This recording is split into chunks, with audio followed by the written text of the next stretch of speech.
Olá pessoal, mais uma vez gravando vídeo aqui no canal e hoje eu venho lhes apresentar um livro da historiadora francesa Regine Pernod, A Mulher no Tempo das Catedrais.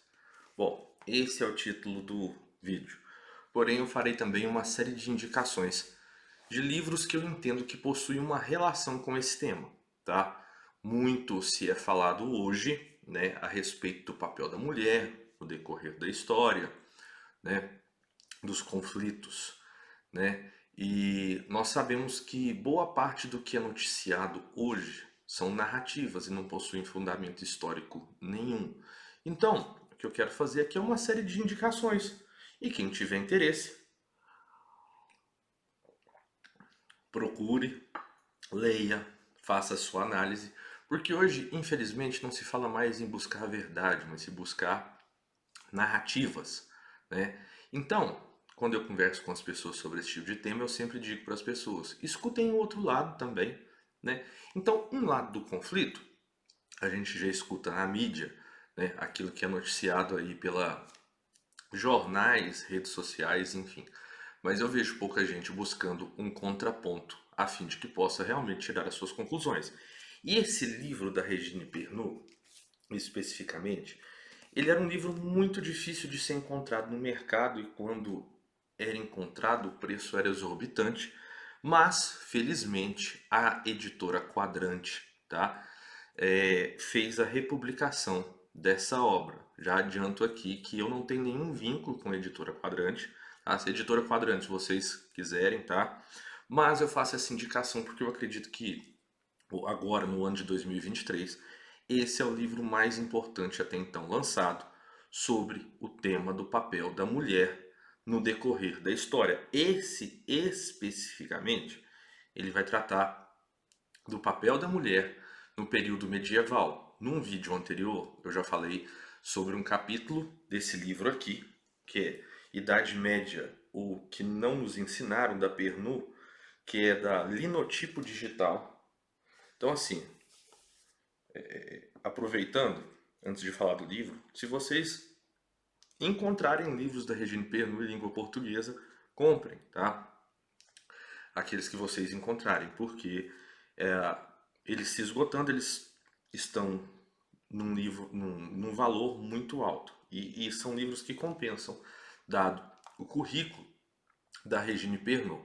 Por exemplo, a Regine Pernod, se vocês puxarem aí, ela é uma historiadora francesa, ela licenciou-se em letras na Universidade de Provence, mais tarde doutorou-se em letras na Escola Nacional de Chartres e na Escola do Louvre, trabalhou como conservadora em vários museus e arquivos, ela recebeu um prêmio se não me falha a memória, em 2017, e ela especificamente é uma medievalista, ou seja, ela é uma historiadora especializada com foco na Idade Média. Então, sobre esse livro, A Idade Média, o que não nos ensinaram, tem um vídeo no meu canal que fala sobre a alegação de que na Idade Média as pessoas, a igreja em específico, diziam que a mulher realmente não tinha alma. E ali ela vem mostrando. Eu faço a leitura do capítulo e comentário, tá?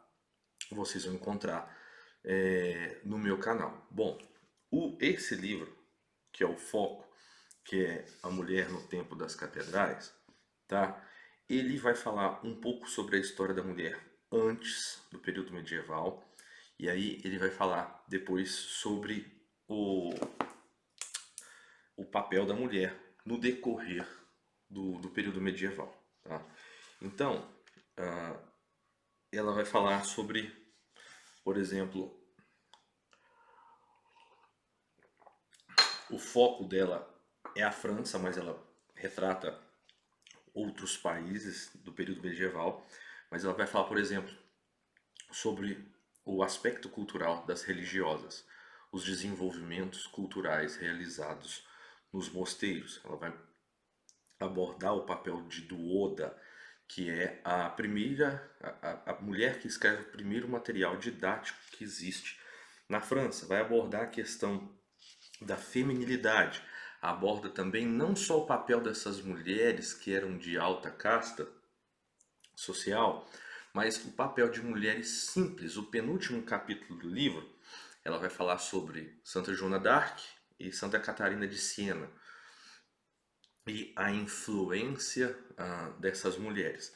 Mas ele vai falar também sobre o casamento, as mulheres e o poder político, sobre uma série de mulheres que tiveram uma atuação forte dentro da política, né, tomando conta negociando pelos maridos, tomando conta de bens, fazendo a proteção do castelo, enfim, em momentos de guerra. E como eu disse, ela cita tanto esses dois aspectos, não só essas mulheres que são muito poderosas, né, aristocratas, mas ela vai falar de mulheres comuns, do direito a voto, enfim. Inclusive no vídeo que eu falo sobre a mulher sem alma, ali ela aborda esse aspecto e a tese dela é de que durante o período medieval a mulher teve um papel social, político, intelectual,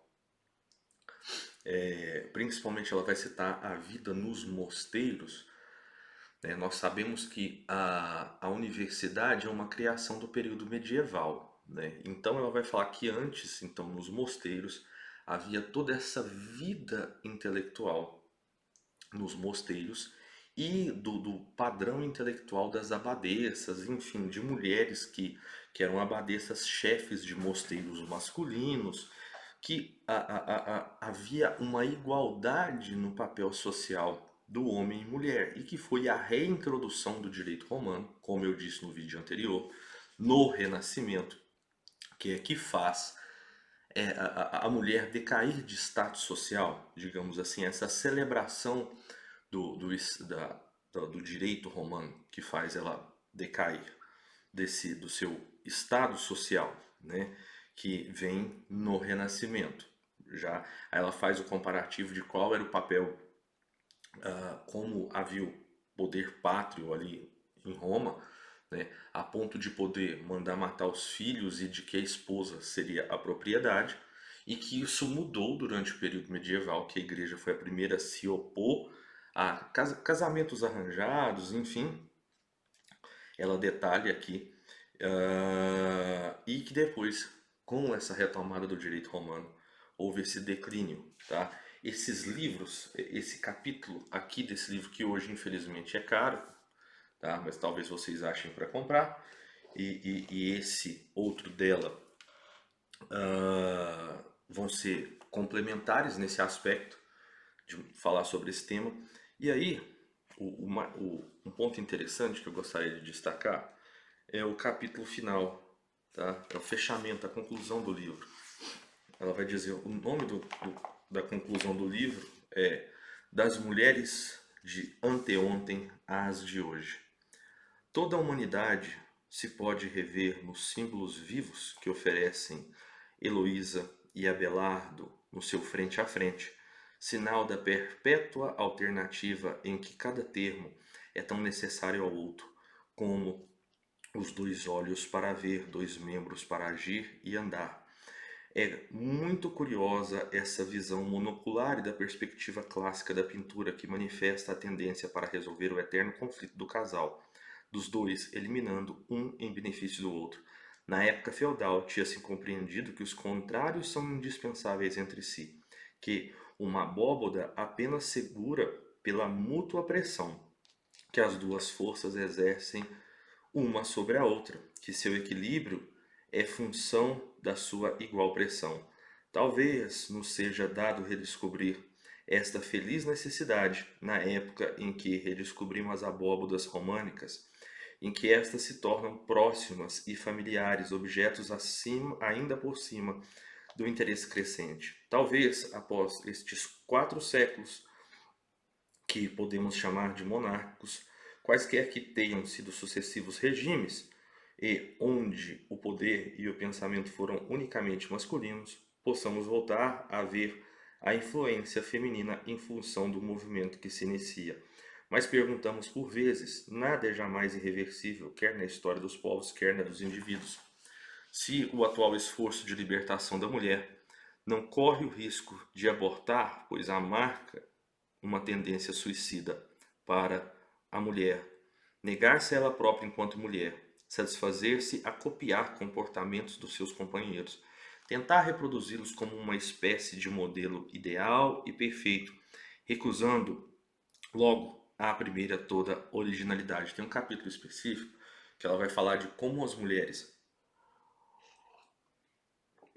possuíam esse papel de liderança sem perder a sua feminilidade, sem precisar se comparar aos homens, já que o que ela destaca aqui no início da conclusão é o papel complementar de ambos. Isso me lembra muito a ideia platônica ali no Banquete, e também há um livro do Júlio Evola, que é outro livro difícil de ser encontrado, mas que se chama A Metafísica do Sexo, que trabalha essa questão do papel complementar entre homem e mulher, inclusive fazendo remissões também à própria narrativa bíblica, né?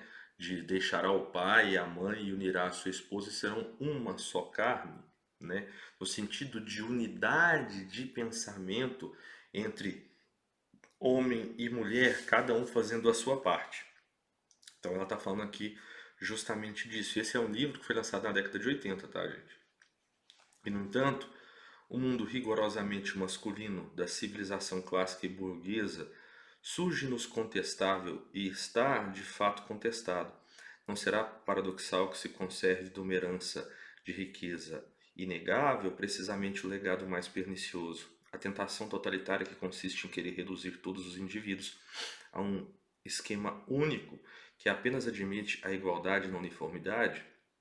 As mulheres se contentarão em serem homens forçosamente falhos, a menos que houvesse uma mutação gigantesca da humanidade, que de resto seria também o seu fim? A cópia é um bom exercício escolar. Jamais produziu uma obra-prima. Por que não nos inventamos, nós mulheres, soluções adequadas ao nosso tempo, como outras mulheres o fizeram em sua época?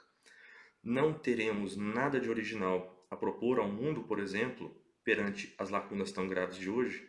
Quem nos diz que não seria necessária uma solução feminina para pôr termo à injustiça generalizada que faz com que o nosso universo racional e planificado, 2 seres humanos em cada 3, não comam o suficiente? Será certo que a violência que até hoje apenas tem agravado para, sozinha, desfazer aquele mal? Sempre se reconheceu à mulher um certo sentido das realidades concretas. Não estará ela qualificada para discernir, para além dos sistemas, dos ideólogos e dos cálculos dos futurólogos, as medidas a tomar para melhorar a vida cotidiana, mostrando-se vigilante perante um mundo que se esgota e se maltrata? A qualidade de vida, a beleza do mundo, ou, numa palavra, a sobrevivência do planeta, não dependerão também das mulheres, ou digamos, primeiro das mulheres? Em quantos domínios poderá a mulher manifestar-se com eficácia? Em todos aqueles que dizem respeito à pessoa, isto é, a cada um de nós, ao respeito pelo outro, à educação, à felicidade das crianças. Não é curioso que, desde que o mundo é mundo, logo que as recordações da infância, severidade, angústia ou ternura tomam lugar no adulto, nos inquietamos tão pouco de dar a cada criança aquilo de que tanto necessita nos primeiros anos, um certo calor, um ambiente tranquilizador? Não caberá às mulheres pensar nisso. Tudo isso, porém, exige um esforço de intervenção, de atenção ao tempo em que vivemos e também a convicção de que só criando nos afirmamos, e hoje muitos os reconhecem, que a diferença que é a criadora. Assim finaliza o livro na página 309 dessa edição.